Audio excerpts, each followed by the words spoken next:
Chers amis fidèles du Padre Pio, bonjour. Eh bien aujourd'hui nous allons avoir une méditation du Padre Pio sur Notre-Dame.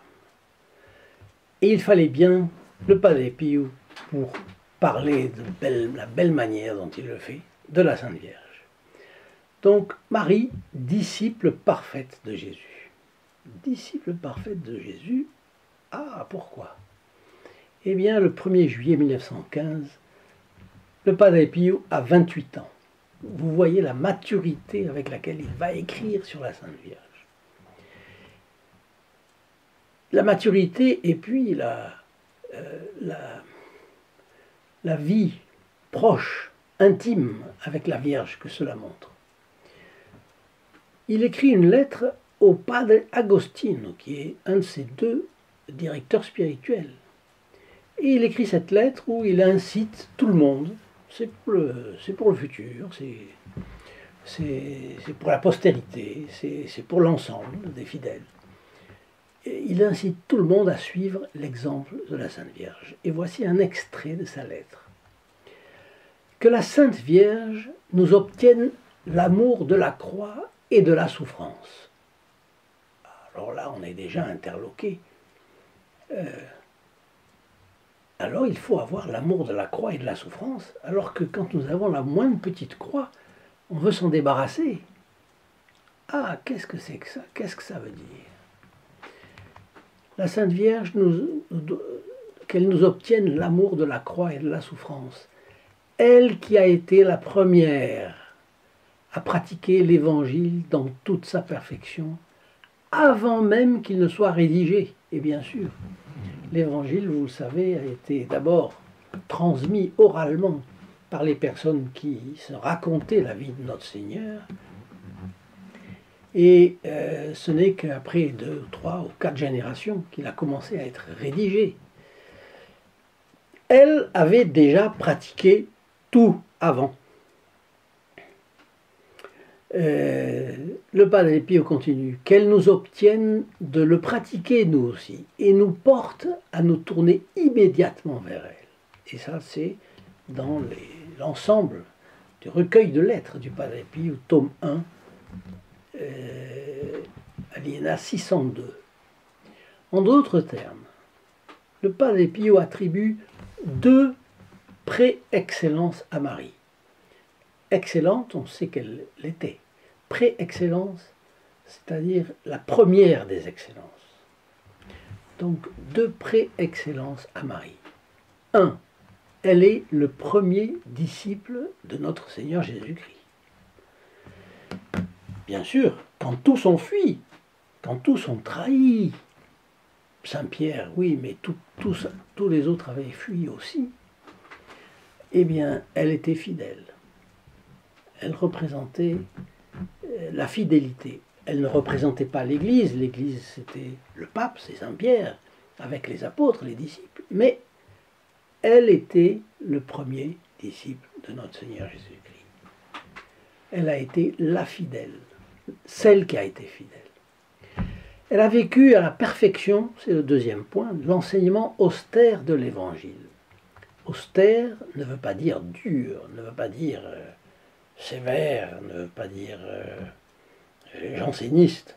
En austère, les mœurs austères, c'est-à-dire des mœurs qui sont selon les commandements de Dieu et de l'Église, et incluant tous les préceptes évangéliques que notre Seigneur est venu donner, non pas pour abolir la loi, mais pour l'accomplir, c'est-à-dire la compléter. Et Marie a ainsi vécu, le Padre Pio continue, l'Évangile pleinement et parfaitement. À partir de l'Annonciation jusqu'à sa présence au pied de la croix, sur le calvaire, la foi de Marie a été la vertu fondamentale, constante et héroïque de son existence. Il a fallu qu'elle croie. Toute sa vie, c'est comme ça. D'ailleurs, dès ses fiançailles avec Saint Joseph, elle a fait le vœu de virginité, et voilà que Dieu lui demande de se marier. Saint Joseph avait fait aussi vœu de virginité, et pourtant, c'est lui qui est choisi par Dieu pour se marier avec la Sainte Vierge. Lui qui considérait qu'il n'en était pas digne. Alors, les deux font vœu de virginité. Mais voilà que l'ange annonce à Notre-Dame qu'elle doit être la mère du Sauveur. Mais c'est pas possible. J'ai fait un vœu de virginité.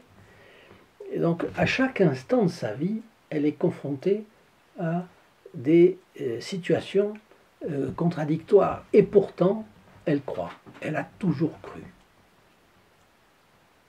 Le Saint-Esprit, Dieu te couvre de son ombre, elle ne doute pas. Donc, elle a opéré, même à cause de cette foi, une telle impression sur Sainte Élisabeth, mère de Saint Jean-Baptiste, que celle-ci s'est exclamée au moment de rencontrer Marie, « Heureuse celle qui a cru ». Marie était donc parfaite dans la foi. Marie était parfaite dans la charité. Elle a aimé le Fils de Dieu incarné avec l'amour d'une mère. Et avec l'amour d'une mère, elle a coopéré et coopère depuis lors à la régénération et à la formation de tous les fidèles.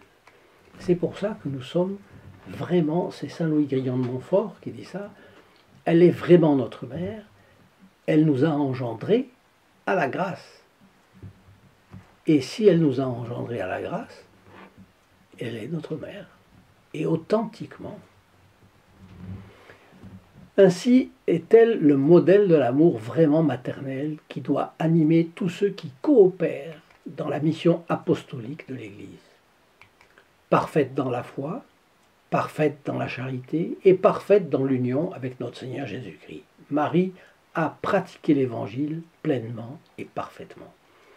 Dans sa méditation, le Padre Pio pensait à la croix. Vous voyez, il disait qu'elle nous obtienne de Dieu l'amour de la croix. Nous n'aimons pas la croix. Nous n'aimons pas la croix. Nous n'aimons pas la souffrance, nous n'aimons pas la douleur, nous n'aimons pas la croix. Alors que nous devons aimer la croix pour Dieu. On déteste la souffrance, la douleur. Mais attention, on doit l'aimer, et ça c'est, il faut changer sa mentalité, son cœur, dès lors que c'est pour sauver des âmes, pour aider notre Seigneur Jésus-Christ à sauver des âmes ou des pays, et ainsi de suite. Et on comprend pourquoi le Padre Pio souffrait tellement. Marie a observé tous les préceptes évangéliques dans leur austérité, embrassant la croix de son Fils. Et c'est pourquoi, elle est sa mère, en même temps que son disciple le plus parfait. Elle a été, plus que tout autre disciple, celle qui a mis en pratique les enseignements du Maître. Et ce Maître, son Maître, c'était en même temps son Fils, le divin Fils de Marie. Eh bien, si vous aimez cette méditation, je vous en propose d'autres en dessous dans cette vidéo. Voilà, et je vous souhaite une bonne journée. Au revoir.